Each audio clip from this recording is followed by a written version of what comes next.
Hi, Brian here.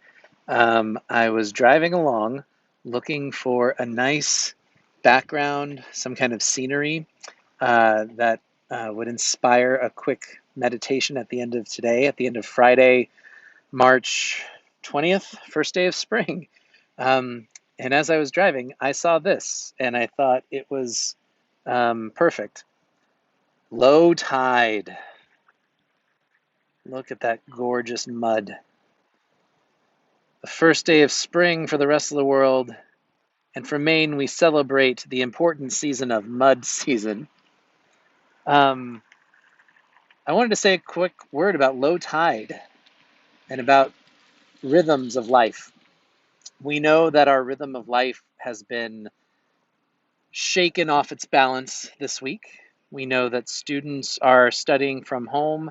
We know that parents have become full time teachers, as well as caregivers, as well as breadwinners. And we know that work and fun and play and rest are all getting mixed together in new ways. And a big part of the challenge of this new time, however long this time may be, whether it's 2 weeks or 40 days,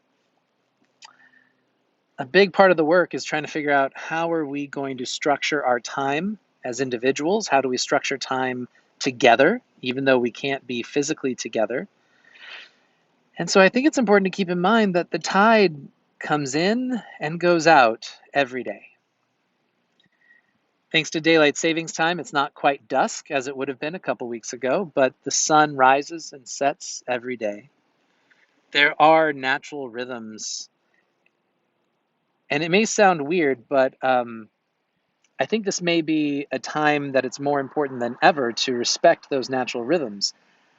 I know it sounds odd because it's like, well, who cares? Like, we don't have meetings to go to anymore and everything's online and we're just living out of our homes. Who cares? What time does that exist? I think it is important. I think it does matter, especially with technology that allows us to be connecting with one another and the world 24 hours a day, 7 days a week. I think maybe it's never been more important to find some rhythms, to decide when are we going to work, when are we going to rest, when are we going to play. The human spirit needs all those things. We were not designed to be productive 24 hours a day. We were not designed to be separate from one another. We weren't designed to work all the time and sit by ourselves all the time. So it's maybe more important than ever before that we find this new rhythm. In your own life, let the tide go in and out. Let the sun rise and fall. Take time to connect with loved ones, whether that's through the phone or the people in your house or over the internet. Send letters, send pictures, send mail. Decide when are you going to sleep, especially if you're not sleeping well through the night. When are you going to set aside the screens and unplug the electronics and not give in to the anxiety of the moment, but to just be, to just dwell with God who encompasses everything and holds us and walks with us through everything. It's not anything that we're going to figure out right away. It's going to take time, like everything. Your church staff and many volunteers have been working hard all week to keep us connected as a church. We're going to keep doing it. It was my highest hope that we would have called every single person in our directory by the end of today, but you know what? There are a lot of us. And my family needs my time too. We're all fine, we're all healthy, but some of you may have heard Rowan doesn't have daycare anymore. And so I'm having to figure out what is my rhythm? How do I tend to my son as a full-time caregiver on the days that Emily goes to work? And how am I showing up as a husband and as a father, as a friend, as a son, not just as a pastor, but as all the other things that I am to so many people?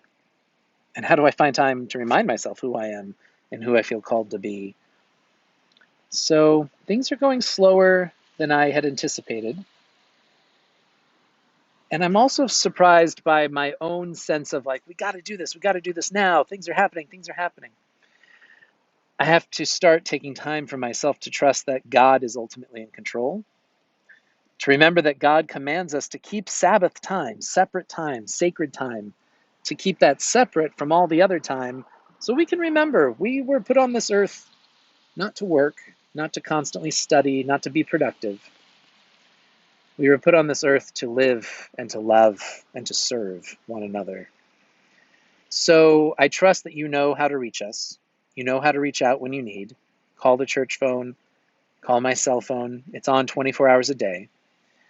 But there will be times that I will be stepping away from the internet. You can always call, my phone is always on. But I'll be stepping away. And I encourage you to step away from time to time. I encourage you to find ways of unplugging and turning things off. Read a book, read a poem, sing a song, go for a walk. We got to find our new rhythm. And we need to keep in mind that our new rhythm might actually be a very, very old one.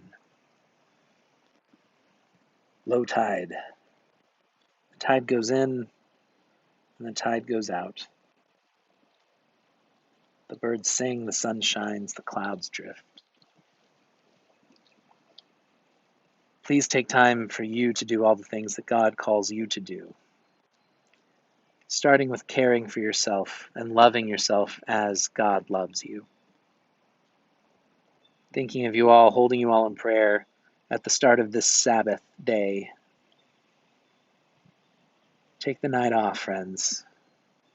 Dance and sing, play games, do nice things. And we'll see you soon.